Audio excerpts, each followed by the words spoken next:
We gather this morning appreciating our freedom to worship God. May God continue to bless the Church of Christ in this land. We draw nearer to the God who rules over all nations. May God continue to bless our country and all the countries of the world. We seek to live in harmony and peace together with all peoples on the earth. May God continue to establish peace on earth and help us understand that it begins in our hearts. Come, let us worship the Lord as we sing hymn number 807, America, My Country 'Tis of Thee.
Say, my Redeemer liveth.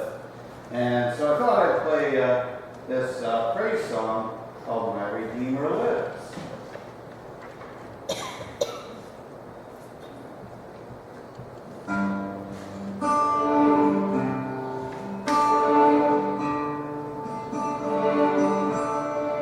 Who taught the sun where to stand in the morning?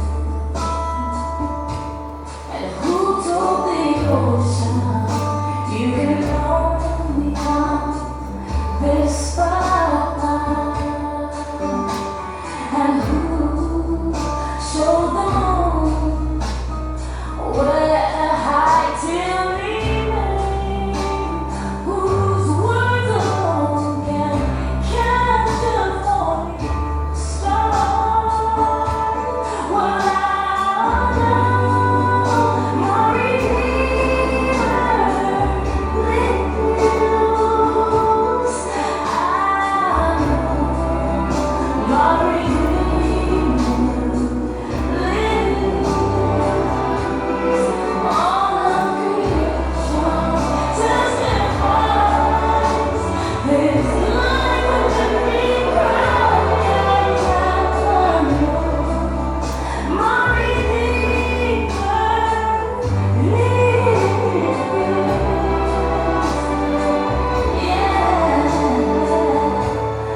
My Redeemer lives. Amen?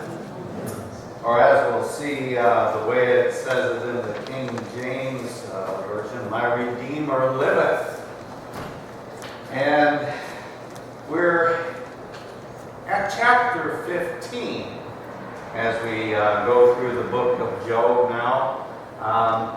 And at this point, we hear again from Eliphaz, who was the first friend of Job's to speak back in chapter 4. This time, he has more to say. Much of it is similar to what he said before, which, as we found, was partly at least inspired by a deceitful spirit. But this second time, he starts off by claiming that he is older than Job, more experienced than Job, and thus Job ought to listen to him.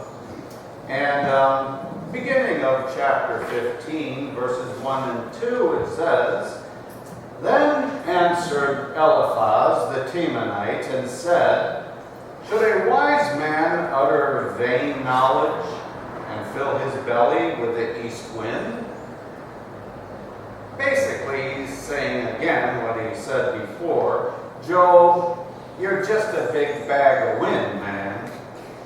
Job just finished talking and complaining, and so he thinks he's trying to set him straight.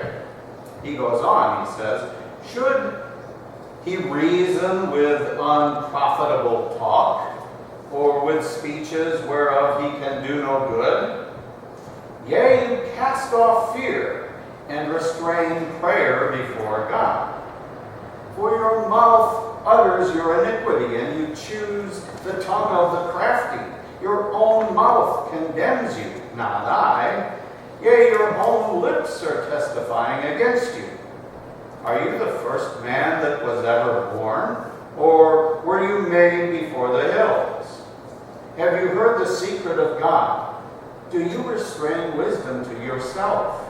What do you know that we don't know? What do you understand which is not in us? With us is the gray-headed and the very aged men, much older than your father.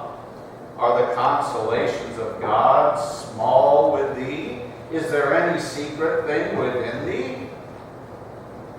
In other words, he says, we've been giving you God's advice, man.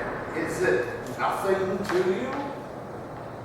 Why does your heart carry thee away? Why are your eyes winking? Or what are your eyes winking at? Basically saying, Job, what sin are you just sort of closing your eyes to? We all know that you must be a sinner, he says. That you turn your spirit against God and let such words go out of your mouth. What is man that he should be clean? And he which is born of a woman that he should be righteous? Behold, God puts no trust in his saints, yea, the heavens are not clean in his sight. How much more abominable and filthy is man, who drinks iniquity like waters? I will show you, hear me, and that which I have seen I will declare, which wise men have told from their fathers and not hidden.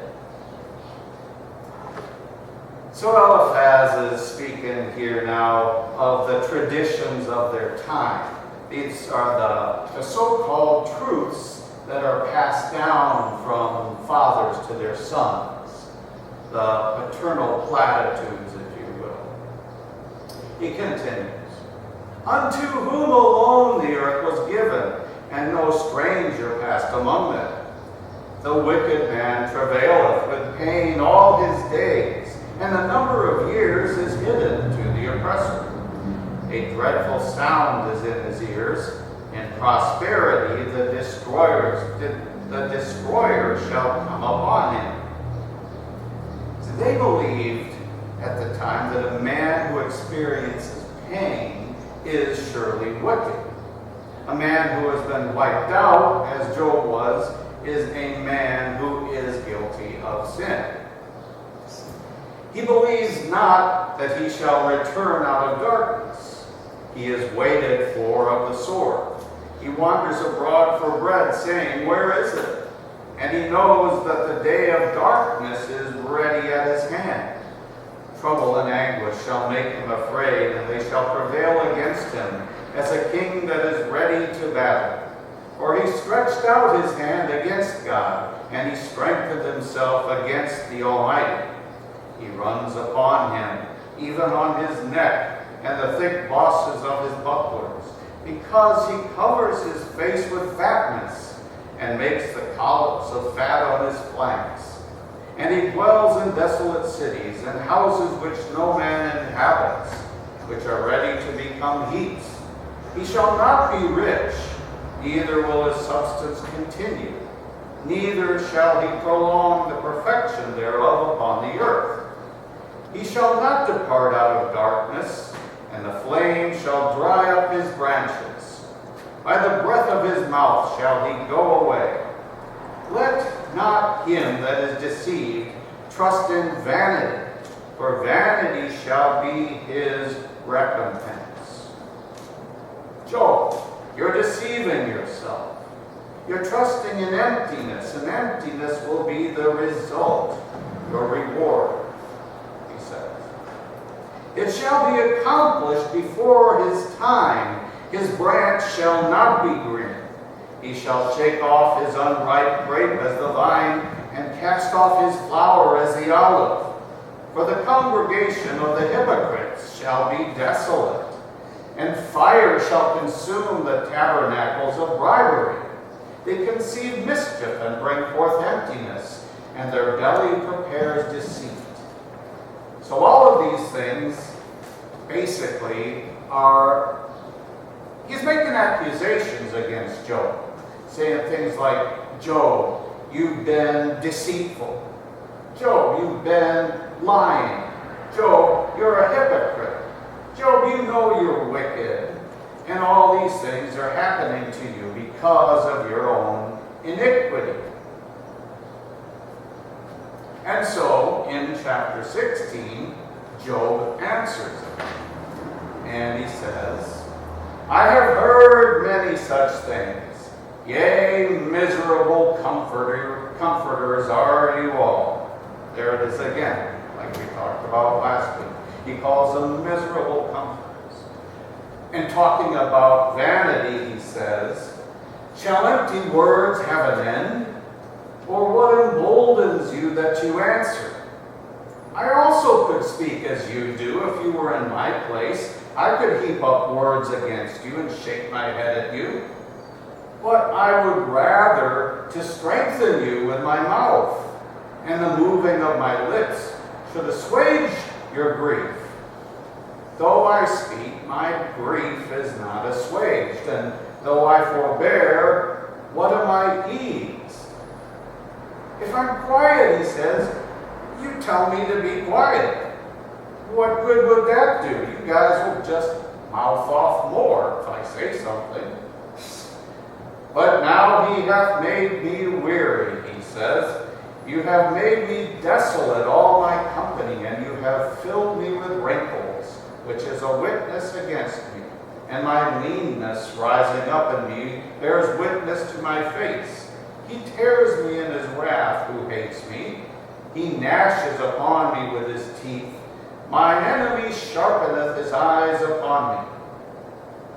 They have gaped upon me with their mouth. They have smitten me upon the cheek reproachfully. They have gathered themselves together against me. God hath delivered me unto the ungodly, and turned me over into the hands of the wicked. I was at ease until you guys showed up, he's saying. But he also has taken me by the neck and shaken me to pieces and set me up for his mark. Now he's referring to God again, and he says, his archers compass me round about. He cleaves my reins asunder. He cuts me in two, basically. He does not spare. He pours out my gall upon the ground. He breaks me with a branch upon branch. He runs upon me like a giant. I have sewed sackcloth upon my skin and defiled my horn in the dust. My face is foul with weeping, and on my eyelids is the shadow of death. not only for any injustice in my hands, also my prayer is pure. O earth, cover not thou my blood, and let my cry have no place. Also now, behold, my witness is in heaven, and my record is on high. He's saying, okay, guys, God is my witness. My record is on high. God has the records, and my witness is there in heaven. I'm not even going to try to justify myself to you guys anymore. Think what of you will to me. Think what of you will about me. God knows the truth, is what he's saying. You know, in a way, I think it can sometimes be comforting when we're misunderstood by other people. You know what I mean? When our motivations are misread by others. You know, many times it seems we are accused of things of which we're not at all guilty. Someone has totally misread our thoughts, our ideas, our motivations. But our witness is in heaven. God knows the truth about me, about you, and that can be a comfort to us, knowing that no matter what other people think or say, God knows. That God keeps the books. He knows the truth. He knows what's in my heart. He keeps the records. Job says, my friends scorn me, but my eye pours out tears unto God. Oh, that one might plead for a man with God, as a man pleads for his neighbor. Oh, that you would intercede for me, he says, that you'd pray for me. You know, Job says, I wonder why you're not praying for me. And I wonder, too, why they hadn't thought of that. You know, with all these other words they're saying. I mean, here they're friends in trouble. Why didn't they come and pray for him? Intercede for him? You know, as one intercedes for his friends instead of just heaping all kinds of criticism and abuse on him. When a few years are come, I'm going to go the way from which I shall not return, Job says. Continuing in chapter 17, he says, my breath is corrupt. My days are extinct. The grave is ready for me. Are there not mockers with me? And doth my eye continue in their provocation? Lay down now, put me in a surety with thee. Who is he that will strike hands with me? Who will be my friend and trusted confidant, my bondsman and business partner? For you have hid your heart from understanding. Therefore thou shalt not exalt it. He that speaketh flattery to his friends, even the eyes of his children shall fail. He hath made me also a byword of the people, and aforetime I was as a tabret. Tabret is a musical instrument. He's saying, before I was actually a song to them, now I'm a curse. My eye is also dim by reason of sorrow, and all my members are as a shadow. Upright men shall be astonished at this, and the innocent shall stir up himself against the hypocrite. The righteous also shall hold on his way, and he that hath clean hands shall be stronger and stronger. But as for you all, do ye return and come now? For I cannot find one wise man among you. My days are past, my purposes are broken off. Even the thoughts of my heart, they change the night into day. The light is short because of darkness. If I wait, the grave is my house. I have made my bed in the darkness. I have said to corruption, you are my father. To the worm, you are my mother and my sister. And where is now my hope? As for my hope, who shall see it? They shall go down to the bars of the pit when our rest together is in the dust. Now, the word pit here is referring to Sheol.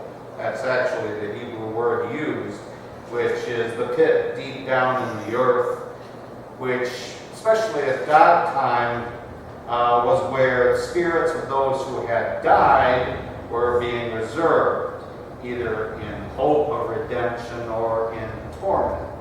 Sheol, sometimes referred to as hell.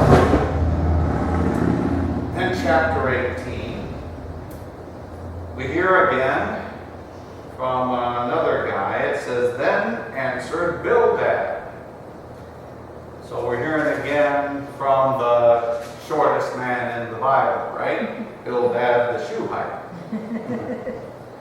"How long will it be before you make an end of the words?" he asks. "Just make the mark, and afterwards we will speak. Why do you count us like beasts, and we are vile in your sight? You tear yourself in your anger. Shall the earth be forsaken for thee? And shall the rock be removed out of his place? Yes, the light of the wicked will be put out, and the spark of his fire will not shine." Bildad says, "Job, your light's going to be put out, man, because you're wicked, your sparks will not shine." He says, "The light shall be dark in his tent, and his cradle shall be put out with him. The steps of his strength shall be straightened, and his own counsel shall cast him down. For he is cast into a net by his own feet. He walks upon a snare. The bear trap will take him by the heel, and the robber shall prevail against him. The snare is laid for him in the ground, and the trap for him in the way. Terrors shall make him afraid on every side, and he shall drive him to his feet. His strength shall be hunger-bitten, and destruction shall be ready at his side. And it shall devour the strength of his skin. Even the firstborn of death shall devour his strength. His confidence shall be rooted out of the tabernacle, and he shall bring him into the king of terrors. It shall dwell in his tent, because it is none of his. Brimstone shall be scattered upon his house. His roots shall be dried up from beneath, and above his branch will be cut off. His remembrance shall perish from the earth, and he shall have no name in the street. He shall be driven from light into darkness, and chased out of the world. He shall neither have son nor nephew among his people, nor any remaining in his dwellings.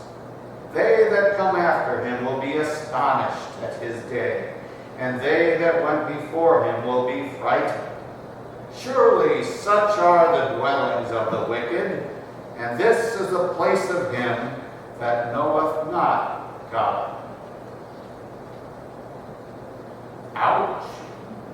I mean, he's really laying it on Job here. He even says his branch will be cut off.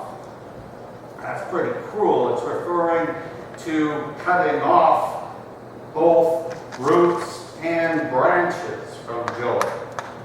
Thereby blotting out the remembrance of his entire family from future generations, which no doubt is a reminder to Job of the sudden death of all his sons and daughters. So it's being really mean here. So chapter 19 then, Job answered him and said, "How long will you vex my soul and break me in pieces with your words? These 10 times you have reproached me, and you're not ashamed that you made yourself like a stranger to me. And be it indeed that I have erred, my error remaineth within myself. If indeed ye will magnify yourselves against me, and plead against me my reproach, Know now that God hath overthrown me, encompassed me in his net.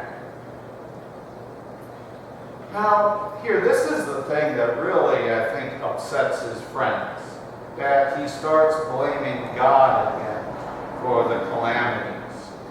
And this is the thing that really ires his friends, but Job does keep coming back to this here. He says, look, I don't care what you say, fellas, God has overthrown me. Now, actually, we know that God has only allowed Job to be overthrown. So Job doesn't really fully understand it yet himself. And he says, behold, I cry out of wrong, but I am not heard. I cry aloud, but there is no judgment. He's fenced up my way, I cannot pass. He has set darkness in my paths. He stripped me of my glory and taken the crown from my head. He has destroyed me on every side, and I am gone, and my hope hath he removed like a tree. He hath also kindled his wrath against me. He counts me unto him as one of his enemies. His troops have come together and raised up their way against me, and then camp around my tent. He has put my brothers far from me. Mine acquaintance are estranged from me. My kinsfolk have failed, and my familiar friends have forgotten me. They that dwell in my house, and my maids count me as a stranger. I am an alien in their sight. I call to my servant, and he doesn't even answer me. I beg with him with my mouth. My breath is strange to my wife. Though I begged her for the children's sake of my own body. Yea, the young children despise me. I arose, and they spake against me. All my inward friends abhor me, and they whom I have loved have turned against me. My bone cleaves to my skin and to my flesh, and I am escaped. I'm only barely living, I think he's saying, by the skin of my teeth. Have pity on me, O ye my friends, for the hand of God hath touched me. Why do you persecute me as God, and are not satisfied with my flesh? Well, Job is really in misery here, isn't he? I mean, you talk about everything going against you that could possibly go against you. Everybody turning against you. My servants, they won't even listen to me, he says. I call them, and they won't even answer. I beg them to come and help me. They're my servants, but they won't even listen. My wife, the one who bore my children, she's turned against me. I beg her, and she doesn't even listen. My friends, my close friends, they've all turned. And here I am all alone. Nobody understands me. Have you ever felt that way yourself? Or close to? That nobody understands? Job was really in the pit. I mean, you can't get any lower than this. You know, I don't care how bad we've had it. You can't get any lower than Job was. He's hit bottom, you could say. But so many times, you know, it is when we get to the very bottom that we look up. And at this point, Job is saying, God has turned against me. My family has turned against me. My friends have turned against me. Nobody loves me. My father used to say, nobody likes me. Everybody hates me. Guess I'll go eat worms. And worms eating worms. Sounds sort of like Job here. You know, he kind of finishes here and says, oh, that my words were now written. Oh, that they were printed in a book. That they were graven with an iron pen and lead in the rock forever. Well, that's what we're reading, isn't it? And he suddenly gains a strong desire here to write one except he could really know what he's going through and what's going on.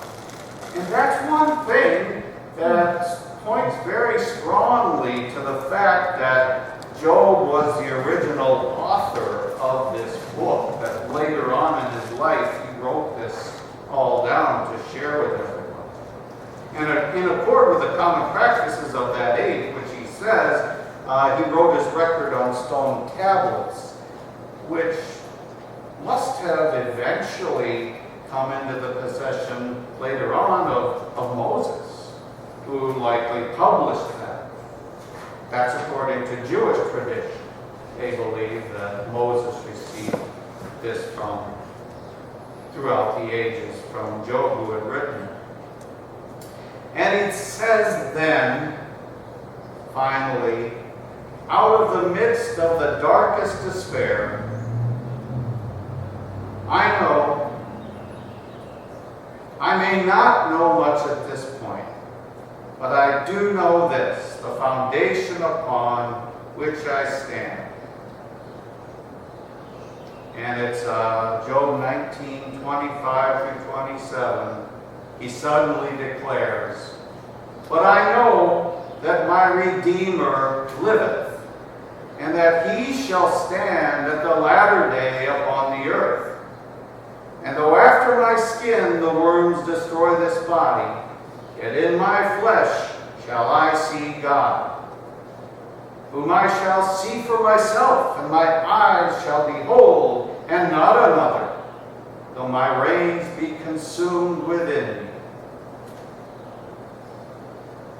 So out of the midst of the darkest despair, Job gives this cry of glorious victory. And he says, but I know, and I don't know much at this point, but I do know the foundation upon which I stand, that my Redeemer liveth. Remember, too, that this book of Job is one of the oldest books in the Bible. And he probably, we believe, lived about the time of Abraham. And at this point, they had had none of the prophets that we know to testify to the people of the coming Messiah, the deliverer. And Job here is having a revelation as a prophet. Now, it's very limited, but he knew that his Redeemer lived. He felt, he understood there would be a Messiah. And in the latter days, he says, he's going to stand upon the earth. And though all the worms and all eat my body, yet I'm going to see him. I'm going to see him for myself. So he has this glorious hope still within him, this sustaining hope. Though I may not understand a lot of things, he says, I know this, my Redeemer lives. And someday he's going to come again and establish his kingdom upon earth, and I'm going to see him. Peter said, whom having not seen, yet you love. And even though you do not see him now, still we rejoice with a joy unspeakable and full of glory. That's from 1 Peter 1. I'm glad for the knowledge and the assurance that my Redeemer lives. And this great statement of faith answers Job's earlier question about a future resurrection that we brought up back in chapter 14. And it sounds to me as though Job is literally giving a prophecy about Jesus, his Redeemer, who shall stand on the earth, and who he will see with his own eyes. And I'm thinking that Job could later be one of the first fruits who rose out of the graves at the time of Christ's resurrection and ascended with him to the Father at that time, on that day, as it mentions in the Gospel. And perhaps Job is one of the 24 elders that we see in Revelation. And Job finishes with this. He says, "But ye should say, why persecute we him, seeing the root of the matter is found in me? Be ye afraid of the sword, for wrath bringeth the punishments of the sword, and ye may know there is a judgment." You see, these guys just keep coming at Job, insisting that he's wicked, that he's a hypocrite, and that that's the reason for all his problems. And we keep hearing this over and over from these guys, and you may wonder, why is this so much of this in the Word? Why does our Lord labor so much on this in His Word? Well, because there are people that are still just this way today. You've probably heard it yourself. If you're good, God will prosper you. And if you're evil, you'll be cut off. Kind of popular wisdom, but we know that's not so. Righteous people suffer or prosper. Evil people prosper or suffer. And we don't know why. You know, God allows this point to be pressed over and over from several different directions through this book to show the folly of seeking with our human wisdom and understanding, to try to learn the ways, the reasons, and the whys of God. We can't really do that. The question of the book of Job, as we said at the beginning, really is, why do godly people suffer? And the question is not really ever answered. But what we are brought to is the assurance and the understanding that God does rule over our lives. And thus, I don't have to understand the why. All I have to understand is the fact that God is in control. And I rest there. God controls the affairs of my life. Let's pray. Father, help us that we will not be guilty of speaking deceitfully for you, thinking that we understand more than we do. The causes, reasons, the whys, the particular things that happen to certain people. Help us, Father, that we will be intercessors. And if a brother or sister be overtaken in a fall, may we restore him or her in a spirit of weakness. If a brother is taken down, may we seek to lift him up. May we stretch out our hand of love and understanding to those who have fallen. Give us a heart like yours, Lord, a heart of compassion for the oppressed and for the needy. In Jesus' name, amen.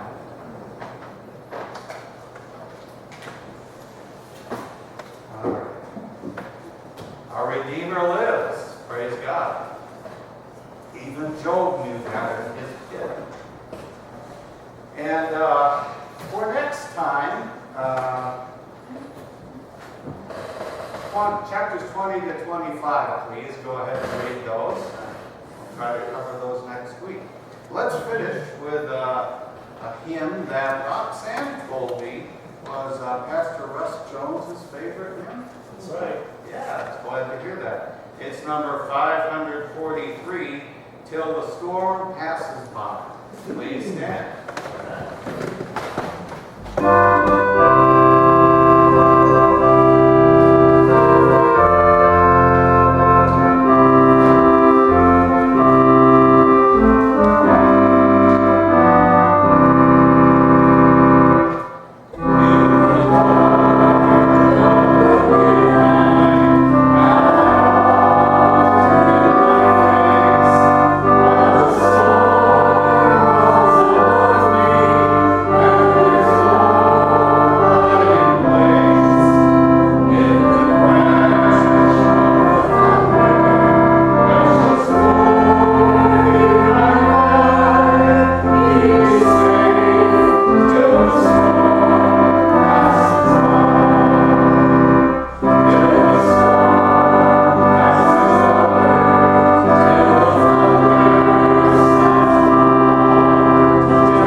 know all the reasons. Just need to have faith and do the best we can. Amen? Be blessed.